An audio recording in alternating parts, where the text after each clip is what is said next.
Reason is because of the skill. Apple CEO Tim Cook lied to us when he mentioned that going to China was because of skills. But actually, they went to China for cheap labor. Then they did something crazy there. I learned about this when I read the book by Patrick McGee, Apple in China, released last month in May 2025, which he wrote after interviewing 200 plus Apple engineers and experts.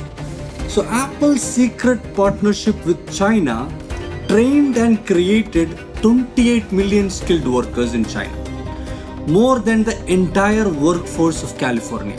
And also, they built world class machinery that no one else has with billions of dollars. But why did Apple do all this? This was not just outsourcing, this was like a gamble of covert imperialism, which still haunts Apple. Let me explain. The marriage of convenience. After Apple went bankrupt in 1996, when Steve Jobs come back to Apple, they were looking for Asian factories to make or to reduce the production cost. They went to Taiwan, Vietnam, Singapore, China. For sure, China offered something worse for them. Low wages, few benefits for the people, and poor work protections. Somehow it was a perfect match. Apple wanted efficiency and China wanted tech supremacy. So they somehow teamed up. By 2016, 90% of the iPhones came from Foxconn's giant 17 square meter factory in Zhengzhou. So the Apple machines they built over there, the overall weight of that is more than everything what all the Apple store in US and their offices, if you combine all that weight, Chinese factory machines are more heavier than that. So that much amount of machines they put it there. But this deal has a hidden danger. Every worker Apple trained, every machine they built, that become the building blocks for China's technological empire. The Frankenstein Effect.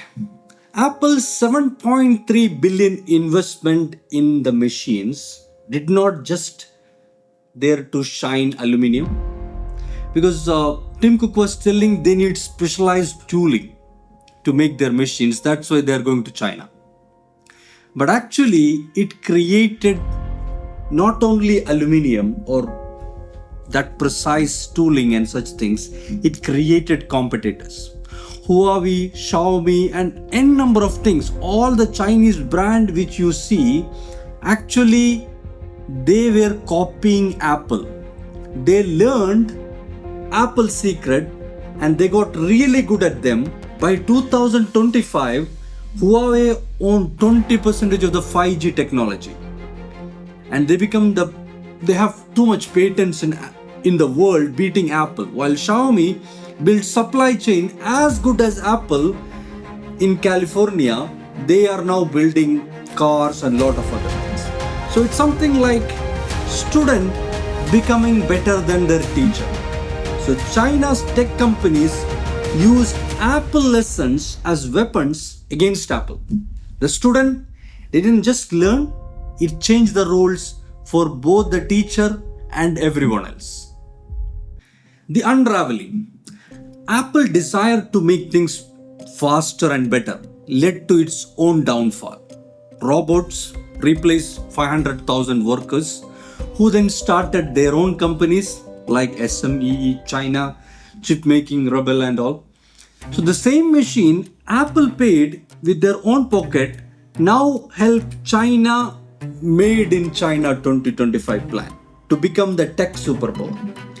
Meanwhile, now Tim Cook is trying to move forward to India and Vietnam. Shows a hard truth actually. Shenzhen's 50-kilometer electronics area where you can find 12 supplies for a tiny screw in just an hour cannot be copied elsewhere.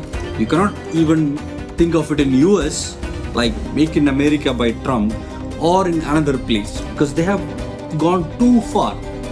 India's new factory don't have that network of supplier and expertise that Apple spent 30 years in building in China, and Apple's lesson to China now limit them as well what they should do overseas. So the empire shadow. In the end, Apple's best creation wasn't iPhone. It was not iPad or iPod or Mac or anything else. It was Tech China. The 28 million workers they trained, the 55 billion they spent every year, and the perfect supply chain they built all become pieces of China's digital puzzle to become the manufacturing hub of the world. As McGee says, China wouldn't be what it is today without Apple. But now, this powerful country tells Apple what to do. Apple removes app that China doesn't like, gives up user privacy, which they fight in elsewhere in the world, and follows or bends to China's political rulings. The teacher's dilemma. Tim Cook or Apple's China's plan is like a story of cobra and mongoose. Every move one makes to win helps the other to get stronger too. Apple wants cheap workers, so they go there and build the skills and factories. But accidentally, they built a giant competitor. It wanted to make things faster, but it lose control to its own future actually.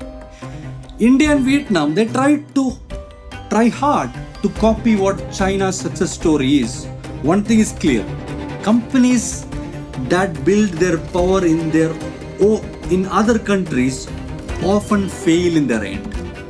But the changes they make keep affecting the world in ways that never expected. So Apple did not go for skilled workers. They created skilled workers, and they went there for cheap labor, and they accidentally built the world's greatest tech empire, China.